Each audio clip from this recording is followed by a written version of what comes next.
Welcome to the Bible in 1 Year with Melissa Sykes. Today is March 11th. God is the one who establishes the boundaries of nations. See Acts chapter 17, verse 26. Here he sets the boundaries of Israel from north to south and east to west. The boundaries show that Israel is not to have all the land, only the portion God promised to Abraham. God appoints leaders to divide the land among the 12 tribes. The justice system given by God to Israel provides immediate justice for crimes committed. Israel would build no prisons. Cities of refuge maintained by the Levites serve to protect those who harm others unintentionally. 3 such cities are designated on each side of the Jordan. The regulation authorizing inheritance by women, granted upon the request of Zelophehad's daughters, had left some lingering questions. God gives more details regarding the inheritance laws in order to protect each tribe's portion of land. Boundaries of the land. Numbers chapter 34, verses 1 through 15. Then the Lord said to Moses, "Give these instructions to the Israelites. When you come into the land of Canaan, which I am giving you as your special possession, these will be the boundaries. The southern portion of your country will extend from the wilderness of Zin along the edge of Edom. The southern boundary will begin on the east at the Dead Sea. It will then run south past Scorpion Pass in the direction of Zin. Its southernmost point will be Kadesh Barnea, from which it will go to Hazar Adar and on to Asmon. From Asmon, the boundary will turn toward the brook of Egypt and end at the Mediterranean Sea. Your western boundary will be the coastline of the Mediterranean Sea.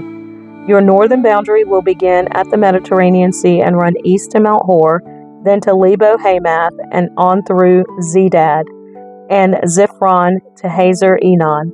This will be your northern boundary. The eastern boundary will start at Hazar Enan and run south to Shepham, then down to Riblah on the east side of Ain. From there the boundary will run down along the eastern edge of the Sea of Galilee and then along the Jordan River to the Dead Sea. These are the boundaries of your land. Then Moses told the Israelites, "This territory is the homeland you are to divide among yourselves by sacred lot. The Lord has commanded that the land be divided among the 9.5 remaining tribes. The families of the tribes of Reuben, Gad, and half the tribe of Manasseh have already received their grants of land on the east side of the Jordan River across from Jericho toward the sunrise." Leaders to divide the land. Numbers chapter 34, verses 16 through 29. And the Lord said to Moses, "Eleazar the priest and Joshua son of Nun are the men designated to divide the grants of land among the people. Enlist one leader from each tribe to help them with the task.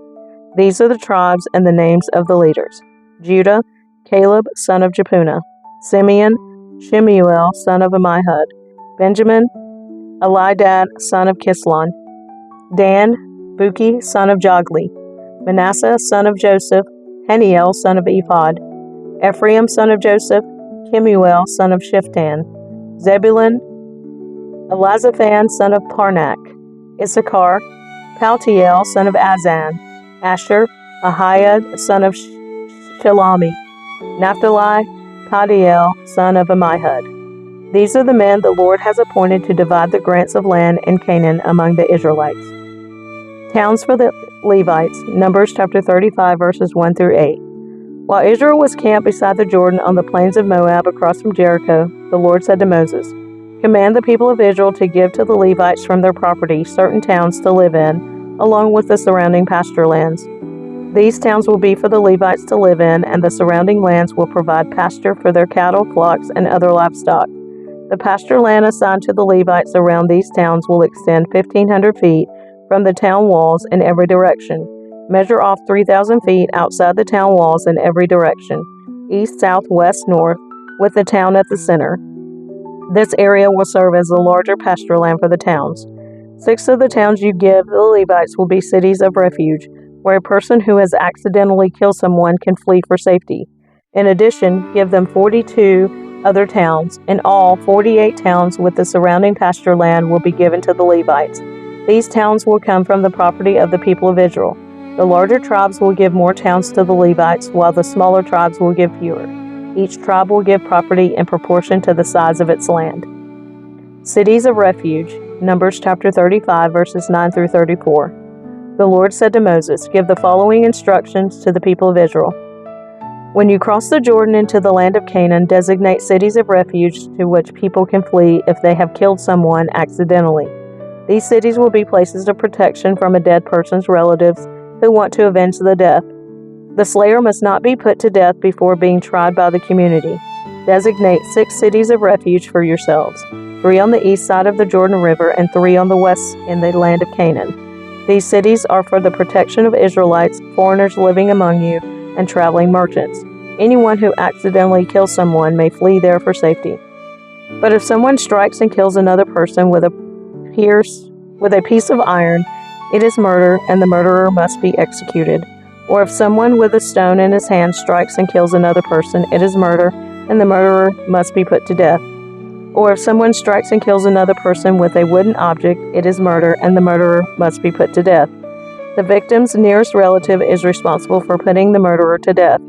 When they meet, the avenger must put the murderer to death.